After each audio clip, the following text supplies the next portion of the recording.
감당할 수 없는 문제에서 해결받은 비결 두 번째, 알게 하옵소서. 동가식 서가숙이라는 한자 수거가 있습니다. 여기서 나온 거죠. 옛날 제나라에 아름다운 처녀 하나가 있었는데 시집갈 나이가 돼서 그 처녀에게 두 집에서 청혼이 들어왔습니다. 동쪽 집에 사는 총각은 인물은 별론데 아주 부잣집 아들이었어요. 그리고 서쪽 집의 총각은 인물은 뛰어났지만 집안이 가난한 집안이었습니다. 부모가 생각하기에도 어느 쪽을 택해야 될지 난감해서 그 처녀에게 이 이야기를 하고 너는 어느 사람을 원하겠니? 그러고 물어봤어요. 그랬더니 이 처녀가 이제 동쪽으로 시집가고 싶으면 오른손을 들어라. 그리고 서쪽으로 시집가고 싶으면 왼손을 들어라. 그렇게 얘기했는데 자, 어느 쪽으로 시집갈래? 그랬더니 이 처녀가 두 손을 다 드는 거예요. 그래서 부모가 아니 두 손을 다 들면 어떡해? 그랬더니 하는 말이 밥은 동쪽 집 부잣집에서 먹고 싶고 잠은 잘생긴 서쪽 집에서 자고 싶다. 그렇게 이야기해서 나온 한자 수거가 동가식 서가숙이라는 말입니다. 여러분, 어디를 택하지 않는다는 거죠? 오늘 우리가 읽은 이 열왕기상 18장의 말씀도 똑같아요. 이스라엘 백성이 이 제나라의 처녀들처럼 바알과 하나님 사이에서 머뭇머뭇거립니다. 어느 한 가지를 분명하게 택하는 것이 아니라 그저 그냥 왔다 갔다 하는 마음으로 사는 거예요. 그래서 엘리야가 이스라엘 백성에게 뭐라 그럽니까? 언제까지 두 사이에서 너희는 머뭇거릴 것이냐? 바알이 하나님은 바알을 섬기고 야훼가 하나님이면 여호와를 섬기라.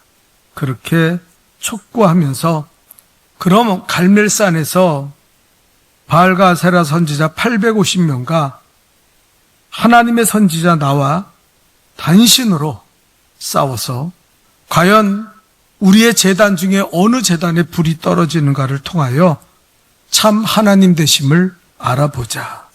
그렇게 대결을 선언합니다.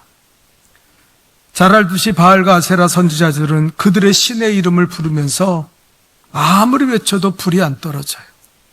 나중에는 칼로 몸을 자해하며 피를 흘리는데도 절대로 불이 떨어지지 않았습니다.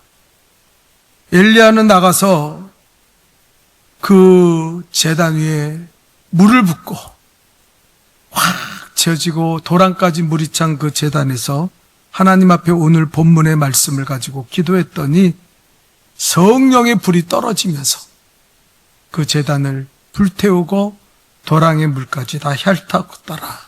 그렇게 말씀하고 있습니다. 그 후에 3년 6개월 동안 비가 오지 않는 기근의 땅에 비가 내리게 되었다. 이것이 바로 본문 18장의 말씀입니다. 저는 지난주에 그런 말씀을 드렸어요. 우리가 감당할 수 없는 문제를 만날 때 그 문제를 해결하는 비결이 뭡니까? 첫째는 내 안에 우상이 있는가 살펴봐야 된다는 거예요. 그리고 그 우상을 타파해야 된다. 음란과 부정, 사욕과 정욕과 탐심에 빠지지 않도록 우리를 죽이지 않고는 그 죄를 벗어버리지 않고는 우리는 하나님 앞에 설 수 없다는 거예요. 그 다음에는 반드시 무너진 제단을 수축해야 된다.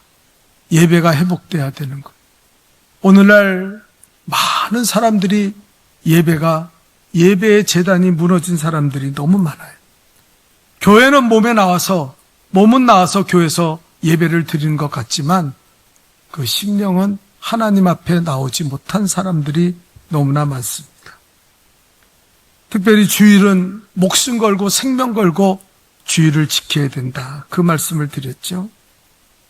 그리고 우리가 거룩한 예배를 드리기 위해서는 먼저 마음의 도랑을 파야 된다. 그 말씀을 들었습니다.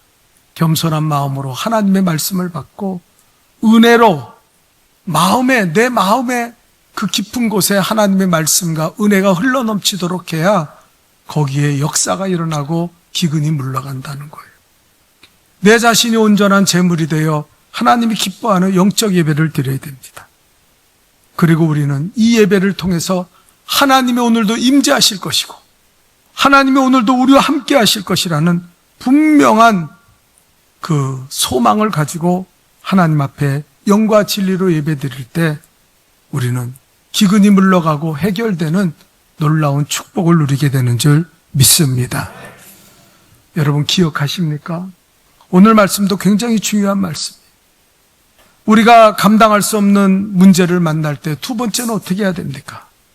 영적인 기근에 빠지고 경제적인 기근이 임하고 도저히 인간의 힘으로 할 수 없는 병의 문제가 생겼을 때 그 모든 것을 해결할 수 있는 방법이 무엇이냐는 거예요.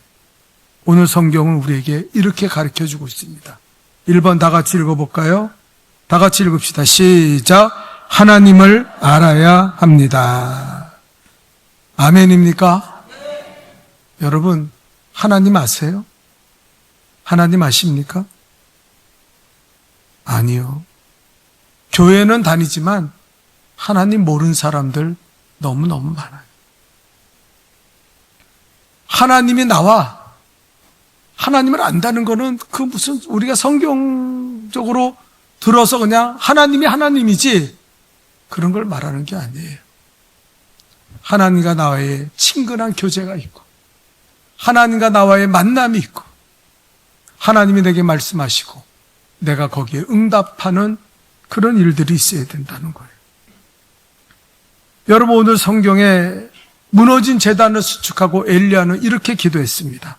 36절과 37절 길지만 우리 36절 읽어봅시다. 시작. 저녁 소제를 드릴 때에 이르러 선지자 엘리야가 나가서 말하되 아브라함과 이삭과 이스라엘의 하나님 여호와여 주께서 이스라엘 중에 하나님이신 것과 내가 주의 종인 것과 내가 주의 말씀대로 이 모두를 행하는 것을 오늘 알게 하옵소서. 알게 하옵소서. 하나님이신 것을 알게 하옵소서. 내가 주의 종인 것을 알게 하옵소서. 그리고 내가 주의 말씀대로 지금 이 일을 행하는 것을 알게 하옵소서. 알아야 된다는 거예요. 37절을 또 읽어봅시다. 다 같이 읽겠어요. 시작. 여호와여 내게 응답하옵소서. 내게 응답하옵소서. 이 백성에게 주 여호와는 하나님이신 것과 주는 그들의 마음을 되돌이키심을 알게 하옵소서. 알게 하옵소서. 교회를 다녀도요 하나님 모르는 사람들 너무 많아요. 하나님 만나본 적이 없어요. 하나님이 도대체 나를 향해서 무슨 말씀을 하시는지 설교를 듣는 가운데도 하나님의 음성을 전혀 듣지 못하는 사람들이 너무 많아요. 교회에 나와 앉아 있어요. 1년, 2년을 다녀도 예수가 누군지, 하나님이 누군지, 내가 왜 예수를 믿어야 되는지, 내가 왜 신앙의 삶을 지금 살아가고 있는지를 전혀 모르는 사람들이 너무나 많다는 거예요. 이스라엘 백성은 조상 때부터 하나님을 섬기던 사람들입니다. 그런데 오늘 엘리야의 기도가 기가 막힌 거예요. 저들을 알게 하옵소서. 하나님을 알게 하시고 내가 주의 종인 것을 알게 하시고 그리고 이 모든 일이 주의 말씀대로 이루어지고 있다는 사실을 알게 하옵소서. 기근이 와도 몰라요. 병들어서 죽게 됐는데도 온갖 모든 문제들이 터져도 하나님을 몰라. 그냥 그런 대로 사는 거지. 이 또한 지나가지 않겠나. 그렇게 사는 거예요. 여러분 영화 낮은 대로 임하소서의 주인공 안희원 목사님을 아십니까? 그는 목사의 아들로 태어나서 37년 동안 불신앙의 길을 걸어갔어요. 37년 동안 목사인 아버지 교회 다니면서 그렇게 예배를 드렸지만 전혀 하나님을 몰랐어요. 하나님이 누구신지 몰라요. 만나본 적이 없으니까, 살아계신 걸 본 적이 없으니까. 그래서 그는 하나님을 부정했어요. 하나님 안 계셔. 나는 아버지처럼 안 살아. 나는 고생하지 않고 돈 많이 벌어서 나는 멋지게 살아야지. 그리고 자기는 자기 힘으로 성공할 수 있다고 생각하고 열심히 나가서 밥 벌어 먹고 살았어. 그런데 37살이 되는 그 시간에 그는 시력을 잃고 맹인이 됩니다. 그러고 나서 어떤 일이 생깁니까? 다니던 회사를 잘리게 되고, 그리고 아내까지도 자기에게 저주하면서 당신이 무슨 소망이 있냐고, 나 당신이랑 못 살겠다 그러고 그 남편, 맹인 남편을 버려두고 도망갔어요. 이제는 소망이 없어요. 자살해야겠다 결심하고 하나님 약을 먹으려고 그러는데 그때 하늘에서 하나님의 음성이 들립니다. 요한아, 요한아, 내가 너를 떠나지 않고 버리지 아니하리니 너는 마음을 강하게 하고 담대하게 하라. 그 음성이 우레같이 들리기 시작하는 거예요. 그는 태어나서 처음으로 하나님의 음성을 들었고 하나님을 만났어요. 그리고 그는 하나님 앞에 무릎을 꿇었습니다. 하나님, 내가 목사 아들로 교회를 다녔는데 나는 하나님이 없는지 알았어요. 하나님이 누군지 몰랐어요. 근데 하나님의 음성을 들으니 내가 하나님 살아계심을 믿습니다. 그리고 회개하고 주님을 영접했어요. 하나님 계시구나. 그리고 그는 영적인 육체의 눈은 맹인이 되었지만 영적인 눈이 서서히 뜨여지기 시작했습니다. 신앙생활하면서 그는 하나님을 알기 시작했어요. 하나님이 얼마나 사랑이 많으시고 하나님이 얼마나 나를 사랑하시고 하나님이 이 모든 것을 통하여 나에게 선한 일을 이루신다는 사실을 믿고 그는 열심히 신앙생활하다 드디어 신학교에 가서 목사가 되었어요. 그는 각 곳에 다니면서 간증할 때 저는 장님이 되고 수지 맞은 사람입니다. 눈으로 보는 37년보다 앞을 못 보는 이 남은 세월을 저는 오히려 행복하고 보람있게 보내고 있습니다. 온 천하를 다 가져도 하나님 없는 인생은 만족과 기쁨과 감사가 없기에 행복할 수 없다는 것을 여러분은 아십니까? 여러분은 하나님을 만났습니까? 여러분은 하나님을 아세요? 그러면 말했어요. 이 세상의 모든 것을 다 잃어도 당신이 하나님을 안다면 당신은 행복할 수 있을 것입니다. 그렇게 복음을 전했다는 거예요. 여러분, 교회 건성건성 다니지 마세요. 교회 오래 다니는 캐리어 갖고 내가 천국 가고 영생 얻을 거라고 생각하지 마세요. 하나님 만났습니까? 하나님 아세요? 오늘도 이 예배를 통해 하나님을 만나고 있습니까? 내가 그래도 교회 다닌 지 30년 됐는데, 내가 다닌 지 20년 됐는데 그런 교만한 마음으로 하나님 앞에 예배드려요? 절대 하나님 보지 못해요. 37년 동안 맹인으로 살아간 거예요. 여러분, 우리는 알아야 할 것을 알아야 돼요. 그게 오늘 성경에서 말하는 우리의 문제를 해결하는 비결이에요.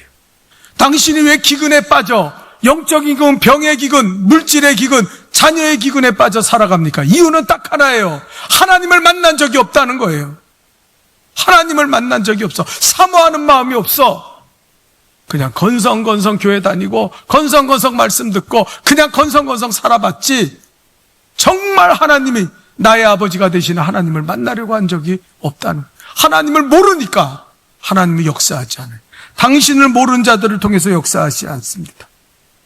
여러분, 허탄한 신화에 빠지지 마세요. 디모데전서 4장 3절을 읽어볼까요? 우리 한번 다 같이 읽어보자. 시작. 때가 이르니 사람이 바른 교훈을 받지 아니하며 귀가 가리워서 자기 사욕을 따르는 스승을 많이 두고 허탄한 이야기를, 이게 말세에서 우리의 모습이에요. 뭡니까? 세상에 스승은 많아요.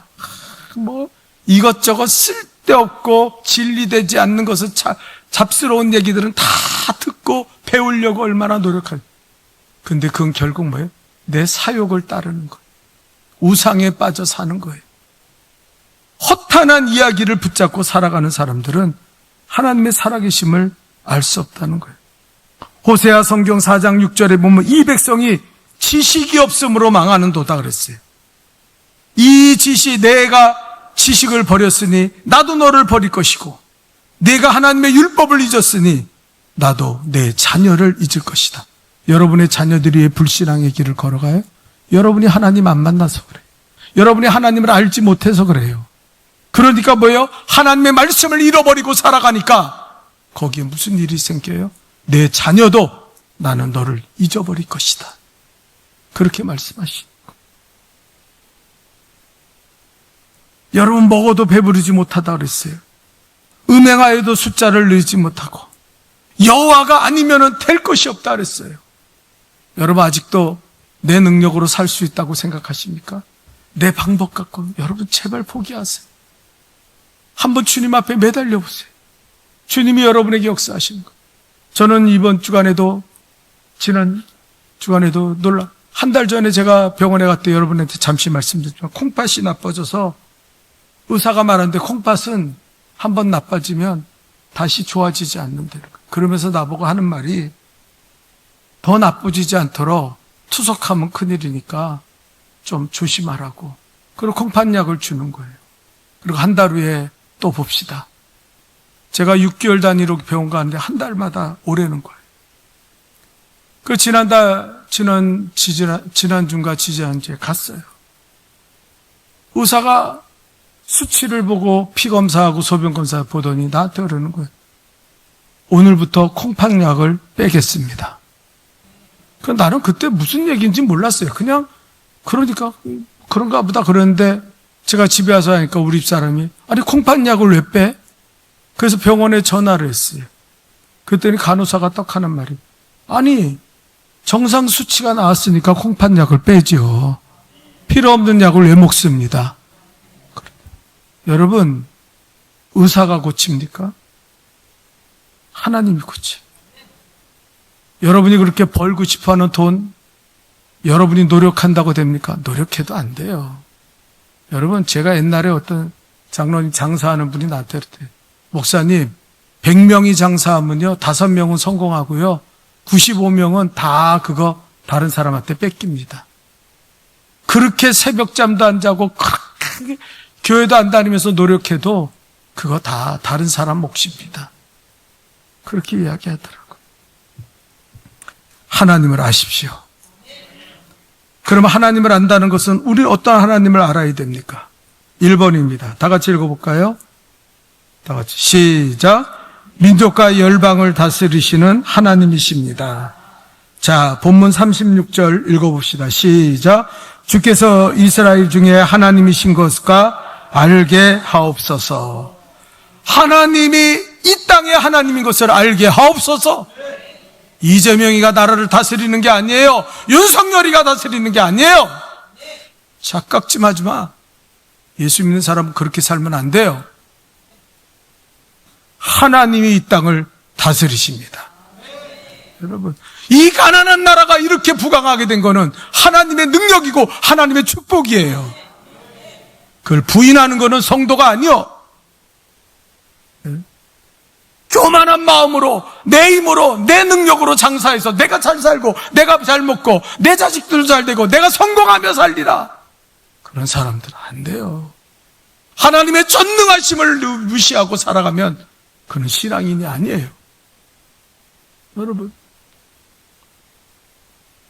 여러분 이스라엘 땅에 아합 왕이 백성들이 우상을 섬김으로 말미암아 3년 6개월 동안 비가 오지 않습니다. 여러분 그 당시에 무슨 서비스업이 있어요? 제조업이 있어요. 늦은 비와 이른 비를 하나님이 주시지 않으면 인간의 노력은 아무 소용 없어요. 농사라는 게 가축 키우는 게 그래요. 여러분 우리 인생이 그렇다는 거예요. 하나님은 때에 따라 늦은 비와 이른 비를 주셔서 곡식과 포도주와 기름을 너희가 얻게 하신다고 말씀하셨는데 여러분 하나님이 주시는 거예요. 여러분 착각하지 마세요. 내가 할 수 있어. 내 능력으로 할 수 있어. 네? 그렇게 아니. 여러분 우리 안에 잘못된 생각과 우상을 우리는 버려야 됩니다. 모든 것을 다스리시는 분은 하나님이다. 여러분의 자녀들을 하나님 앞에 맡겨야 돼요. 여러분의 자녀들을 좋은 대학 보내고 유학 보내면 성공할 거라고 생각해요? 아니요. 끊임없이 부모는 그 자녀 때문에 고민하고 걱정하고 근심해야 돼요. 그러나 기도하는 부모는 절대로 망함이 없는 줄 믿습니다. 왜요? 전능하신 하나님이 붙잡아 주시고 전능하는 하나님이 그 능력의 손으로 붙잡아 주시면은요, 그 자녀의 앞길은 열리는 거예요. 그런데 우리는 그걸 잃어버리고 살아갈 때가 너무 많다는 거예요. 하나님을 떠나니까 이스라엘 백성이 3년 6개월 동안 기근에 빠졌어요. 여러분, 3년 6개월이면 3년 동안 비가 안 와요. 어떻게 견딥니까? 여러분, 그런 사진 안 봤어요? 짐승들이 아프리카에서 3개월, 2개월 동안 비가 안 오니까요, 물을 못 먹고 뼈가 앙상해가지고 죽어가는 거 못 보셨어요? 저는 그런 사진 많이 봤어요. 네? 그 강이 흐르던 그 강자국이 떼싹 말랐을 때 그 주변에 짐승들이 다 죽어 자빠져 있는 거예요. 그게 이스라엘이에요. 왜요? 하나님을, 전능하신 하나님, 만물을 다스리시는 하나님을 모르고 살아갔더니 그 모양, 그걸로 살아가는 거예요. 우리 인생의 뼈가 드러나기 시작합니다. 우리 인생의 기근의 영 때문에 모든 것이, 그리고 우리 서서히 죽어가요. 여러분, 그렇게 살면 안 돼요. 하나님을 알아야 돼요. 하나님은 다스리시는 분이고 전능하신 분이고 하나님만이 이 땅의 주인이 되시는 줄 믿습니다. 여러분, 염려하지 마세요. 정치인들로 인하여 나라가 번성하고 나라가 살지 않습니다. 이재명 대통령 인기가 치솟는 것 같죠? 지금 반토막 나고 이제 40%로 떨어졌어요. 사람은 다 그래요. 사람은 다 그래요. 누가 우리의 희망이 됩니까? 아니에요. 하나님만이 우리의 소망이 되는 줄 믿습니다. 제발 교만한 마음 버립시다. 제발 신앙 없이 하나님을 알고자 하는 열심 없는 그 마음 좀 버립시다. 너무 안타까워서 여러분한테 말씀드리는 거예요. 하나님은 분명히 해결하실 수 있습니다. 하나님은 역사하실 수 있습니다. 그런데 왜 하나님 앞에 나오질 않아요? 왜 하나님을 붙잡지 않아요? 여러분, 문제를. 두 번째입니다. 우리가 여호와를 알 때 어떻게 알아야 됩니까? 다 같이 읽읍시다. 시작. 내게 주어진 모든 일은 주님의 뜻이 있습니다. 36절 읽어봅시다. 시작. 내가 주의 종인 것과 주의 말씀대로 이 모든 일을 행하는 것을, 엘리야가 주의 종인 것과 그리고 주의 말씀대로 이 모든 일이 되어진다는 사실을 알게 하옵소서. 우리는 알지 못하는 고난을 당하죠. 힘든 일을 당하죠. 나한테 이런 일이 자꾸 생기지? 짜증나죠? 그럴 때 우리는 뭘 알아야 됩니까? 하나님은 좋으신 분이다. 하나님은 이 모든 것을 합력하여 선으로 이루시는 좋으신 하나님이다. 그 하나님의 뜻을 붙잡아야 돼요. 여러분, 석창호 화백이라고 아십니까? 우리나라 최초의 의수 화가입니다. 손발이 없는 화가예요. 30년 전 전기기사로 일하다가 그는 차단 장치를 수리하다가 22,900볼트의 고압전류에 감전되어 거의 죽게 되었어요. 그 고압전류가 들어오면서 손발이 다 탔어요. 없어졌어요. 겨우 목숨을 건졌지만 일어나 보니까 손이 다 잘려 있고 발이 잘려 있는 거예요. 12번이나 수술을 받았습니다. 그러니 얼마나 절망스럽겠어요. 그런데 정말 믿음 좋으신 집사님 한 분이 매일같이 이 석창욱 씨를 찾아와서 기도해 주는데 복음을 전하고 하나님은 살아계십니다. 예수 믿으시면 하나님은 도와주실 거예요. 이 가운데도 하나님의 소망을 붙잡으세요. 그러면서 기도해 주는데 참 신기한 게 뇌에서는요, 손발이 아프다고 자꾸 신호를 보내는 거예요. 통증이 있는 거예요. 그걸 갖다 의사가 환경통이라고 말해요. 그런데 그 통증이 싹 사라지는 거예요. 그리고 어느 날부터 그 사람을 기다리는 거예요. 환경통에 시달리고 아프다가 그분이 오면서 기도해주고 복음 전하면 말씀 듣는 평안이 임하고 기쁨이 임하고 그리고 손발에 그 통증이 없는데, 통증이 일어날 필요가 없는데 뇌는 자꾸 얘기하는 거예요. 그러다가 그는 드디어 예수를 믿기로 작정하고 목사님을 모시고 세례를 받았습니다. 병상에 나와서도 그는 열심히 신앙생활을 했어요. 휠체어에 앉아서 그렇게 하나님의 교회를 다니던 중 어느 날 아들이 이상한 얘기를 해요. 아빠, 나한테 그림 한 장 그려주세요. 그게 하나님의 음성처럼 들렸어요. 그는 자기 의수에 갈고리를 낀 거기에 붓을 붙이고 그리고 그림을 그리기 시작해요. 그 그림이 됩니까? 근데 발로 먹을 갈고 의수에 손을 껴서 그림을 그리는데 누구도 흉내낼 수 없는 수목화 크로키라는 그런 장르를 만들어내고 개척하게 돼서 그의 그림을 보는 사람들이 감동을 얻기 시작했어요. 하나님은 그를 통하여 그 아들의 그 요청, 하나님의 음성을 듣고 그는 화가로서 합력하여 선을 이루는 역사를 이루었습니다. 그는 2015년 1월 30일부터 붓으로 성경을 필사하기 시작했어요. 여러분, 말이 됩니까? 꼭 그 이스라엘 땅에 비가 오지 않은 3년 6개월 끝이 2018년 7월 9일까지 3년 6개월 동안 성경을 필사해서 그는 성경을 완전히 필사했습니다. 하루에 5시간, 6시간을 성경 필사하는데 자기를 바쳤어요. 그런데 너무 놀라운 사건이 일어났습니다. 3년 6개월 동안 성경을 필사할 때 그는 눈이 나빠서 눈이 안 보여서 작은 글씨를 쓸 수가 없었어요. 그런데 하나님이 눈을 밝게 하신 줄 믿습니다. 눈이 띄어지면서 그는 성경을 작은 글씨로도 쓸 수 있게 됐어요. 두 번째 놀라운 것은 뇌가 자기를 계속 괴롭히는 환상통, 환경통이 아니라 환상통, 아프다는 뇌의 신호를 보내는데 성경을 쓰는 순간 그것이 싹 사라진 줄 믿습니다. 그렇게 싹 사라졌어요. 그는 이렇게 고백합니다. 환갑이 지나고 삶을 되돌아보니 전기감전 사고가 있기 전 양팔을 갖고 살던 30년의 삶보다 사고에 팔이 없이 살았던 30년이 훨씬 소중하고 행복하다는 사실을 깨닫습니다. 새갈고리에 펜을 끼고 한 해 한 해 그렸던 참새, 독수리, 수목화를 입문하고 수목화 크로키라는 새로운 장르를 개척했던 힘든 시간을 되돌아보니 이거 역시 하나님의 은혜고 섭리였다는 것을 깨달습니다. 나의 삶을 이렇게 계획해 놓으신 하나님 너무너무 감사합니다. 나는 지금 너무 행복하고 만족스럽습니다. 그렇게 이야기한 거예요. 여러분, 어떨 때는 내가 이해 못하는 고난이 옵니다.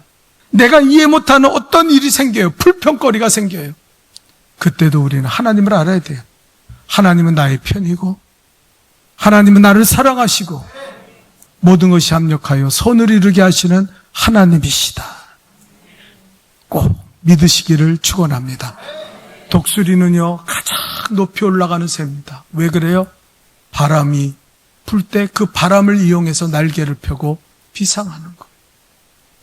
고난은 우리에게 유익한 거예요. 1895년 미국의 알라바마 주에 있는 목화밭에 벌레가 들끓어서 그 목화가 다 말라 죽었어요. 흉년이 일어났습니다. 사람들은 어떻게 하면 이걸 하냐고 교회에 모여서 하나님 앞에 예배드리며 기도하며 한탄했어요. 하나님, 왜 우리에게 이런 고난을 주세요? 그런데 기도 중에 어떤 사람이 그런 얘기해요. 여러분, 벌레 때문에 목화 농사가 망쳤으니까 벌레에 강한 땅콩과 커피를 좀 심어봅시다. 우리 작물을 좀 바꿉시다. 그래서 바꿨는데 그 다음에 그 목화를 키워서 얻은 수익의 수십 배의 수익을 얻게 되었어요. 이 사람들은 그제야 하나님의 뜻을 깨닫고 감사했습니다. 우리가 매년 벌레 때문에 고생했는데 이제는 그런 고생 없이 이런 큰 수익을 얻었으니 하나님께 감사합니다.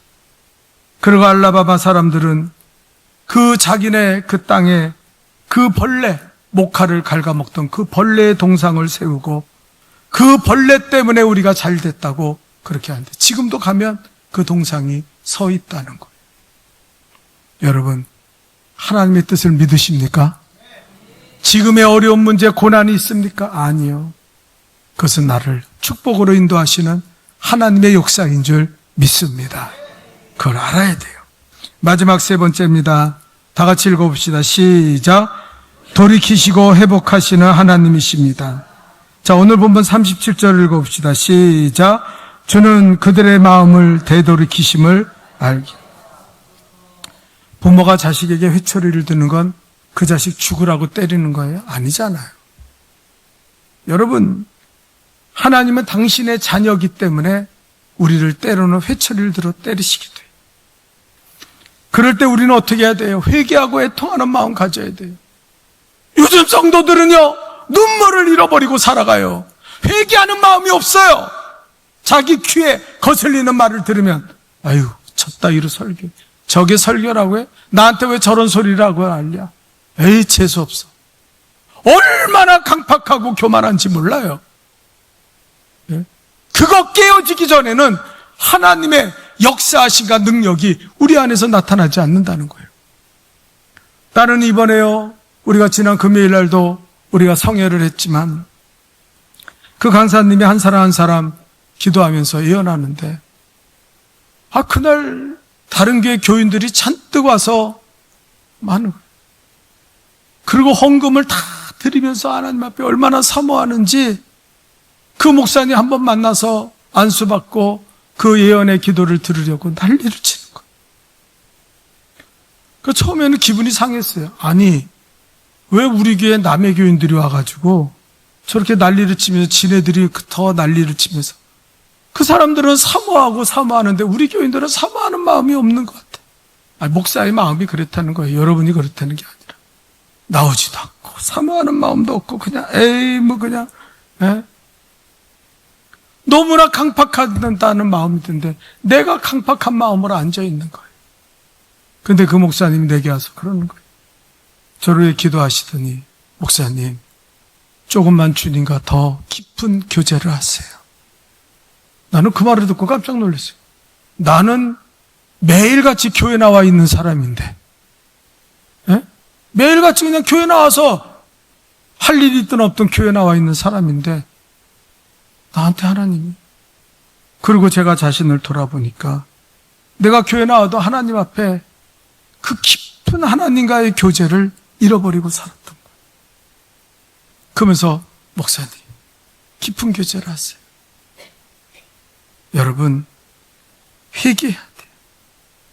애통하는 마음 가질 수 있기를 축원합니다. 여러분이 흉악한 죄인이라는 소리가 아니에요. 여러분이 아주 그냥 잘못 살았다는 게 아니에요. 우리 마음의 강팍함이 사라지지 않고는 하나님이 우리를 통해 역사하시지 않는다는 거예요. 더 이상 하나님은 하나님 되시지 않는다는 거예요. 예? 하나님이 회개하라는 이유는 우리에게 복을 주시기 위해서 우리에게 애통하고 회개하라는 말씀인 줄 믿습니다. 그걸 깨달으라는 거예요. 여러분, 시간이 없어서 간단하게 얘기하지만 우리나라 요새 반도체 주식이 난리를 쳐갖고 반도체 영업이익이 세계 1위입니다. 삼성과 SK, 하이닉스가 영업이익이 세계 1위예요. 그중에서 하이닉스가 삼성도 하고 70%의 영업이익을 가지고 지금 세계에서 제일 이익이 큰 회사가 바로 그 SK예요. 그래서 저는요, 좀 의아했어요. 왜 저렇게 삼성이야 원래 열심히 잘하던 나라고 잘하던 회사고 SK가 왜 갑자기 저렇게 등장해서 삼성을 넘어서는 저런 회사가 됐는가? 그때 제가 생각나는 게 있어요. 옛날에 그 SK 최태원 회장이 어떤 일로 감옥에 갔잖아요. 여러분, 재벌들은요, 몇 개월 살면 다 사면 되는데 이 사람은 본보기를 보여야 된다. 그런 막 여론에 의해서 2년 6개월 동안 적지 않은 시간을 감옥에서 보내게 되었습니다. 그가 감옥에 보냈는데 잘 먹고 잘 살던 사람이 감옥에 가니까 얼마나 힘들겠어요. 고통을 받는 거예요. 그런데 간수 한 분이, 믿음 좋은 간수가 그에게 예수 그리스도를 전합니다. 회장님, 예수 믿고 평안을 누리십시오. 예수님을 만나야 됩니다. 그전의 삶을 예수 없이 살아갔던 이 최태원 회장이 그 간수가 눈물을 흘리며 기도해주고 간곡하게 복음을 전하니까 마음에 감동을 받아서 자기 힘든 마음에 평안이 임하고 그러니까 그래서 예수를 영접했어요. 그리고 목사님을 모셔다가 세례를 받았어요. 그러면서 그는 성경을 읽기 시작했습니다. 그 힘든 감옥 생활이 평화가 임하고 하나님이 주시는 기쁨으로 충만했어요. 그가 여러분 감옥에서 광복 70주년 특별 사면으로 나올 때 그 장면을 기억하십니까? TV나 사진에서 나오죠. 그 옆구리에 성경책을 끼고 그가 정말 그 모습으로 나왔어요. 그때는 어땠는지 몰라요. 그때는 정말 회개했어요. 지금은 어떤지 몰라요. 부인 이혼도 하고 그렇게 살지만 그때는 정말 성경을 끼고 나는 그리스도인이라는 사실을 대해서 얼마나 자랑스럽게 생각하며 그는 감옥에서 나왔는지 몰라요. 그때 제가 그 생각을 했어요. 지금 그 생각을 하는 거예요. 그때 그 믿음 때문에, 그때 그 신앙, 그 회개 때문에 하나님이 SK 주식회사를 저렇게 축복하셨구나. 그 회사를 살 때요, 처음에 온 임원들이 다 반대했습니다. 저런 망할 회사를 왜 사냐고. 그 돈을 주고 왜 사냐고 그랬어요. 근데 이 최태원 회장이 고집을 피우고 산 거예요. 그를 전도한 간수에게 너무 고마워서 제가 들은 얘기인데 어느 기도회에 가서 들은 얘기예요. 내가 당신에게 무엇인가 해주고 싶은데 좀 나한테 얘기하라고. 뭐든지 해드릴 테니까. 그랬더니 간수가 아닙니다. 회장님, 그저 신앙생활 열심히 하시면 전 마음에 족합니다. 그랬어요. 그런데 하도 이 최태원 회장이 그래도 좀 뭐라도 요구하라고 내가 꼭 해주고 싶으니까. 그랬더니 이분이 지금 내가 다니는 교회가 53억 원짜리 교육관을 짓고 있는데 그 돈 때문에 물질 때문에 목사님이 늘 고민하십니다. 조금만 헌금해 주시면 그러면 힘이 되겠습니다. 그랬더니 이 최태원 회장이 53억을 다 헌금했어요. 그리고 그 교육관을 지었다는 거예요. 하나님은요, 회개한 사람을 보십니다. 그리고 반드시 그에게 역사하십니다. 그는 53억 원을 교회에다 헌금하고 그리고 회개하고 돌이키는 그 삶을 통해서 오늘날 세계 1등 기업이 되는 SK 하이닉스를 만들어냈어요. 그게 자기 힘으로 됩니까? 아니, 하나님, 한때는 삼성도 쫓아갈 수 없는 그런 기업으로 성장했다는 거예요. 여러분, 우리 마음에 그런 소망을 가집시다. 하나님, 내가 회개하고 돌이키기를 원합니다. 나는 왜 회개하는 마음이 없죠? 나는 왜 이렇게 교만하고 강팍하죠? 나는 왜 이렇게 더럽게 살아가죠? 하나님 앞에 겸손한 회개하는 마음 가지고 살게 도와주옵소서. 저 그런 소망을 가져. 호세아 6장 1절과 3절을 읽고 마치겠습니다. 우리 한번 다 같이 읽어봅시다. 1절입니다. 시작. 오라, 우리가 여호와께 돌아가자. 여호와께서 우리를 찢으셨으나 도로 낫게 하실 것이요 우리를 치셨으나 싸매어 주실 것임이라. 3절을 읽어봅시다. 시작. 그러므로 우리가 여호와를 알자. 힘써 여호와를 알자. 그의 나타나심은 새벽빛같이 어김없나니 비와 같이 땅을 적시는 늦은 비와 같이 우리에게 임하시리라 하니라. 아멘. 아멘. 여러분의 심령에 하나님이 임하시기를 축원합니다. 하나님 없이 살아가지 마세요. 하나님 없이 하나님의 은혜를 잃어버리고 살지 않기를 축원합니다. 반드시 해결 안 받습니다. 반드시 기근이 물러갑니다. 하나님이 내게 오시면 되는 거예요. 하나님을 알게 하옵소서. 기도합시다. 거룩하신 하나님, 우리가 하나님 알기를 원합니다. 그 오랜 세월을 교회 다니면서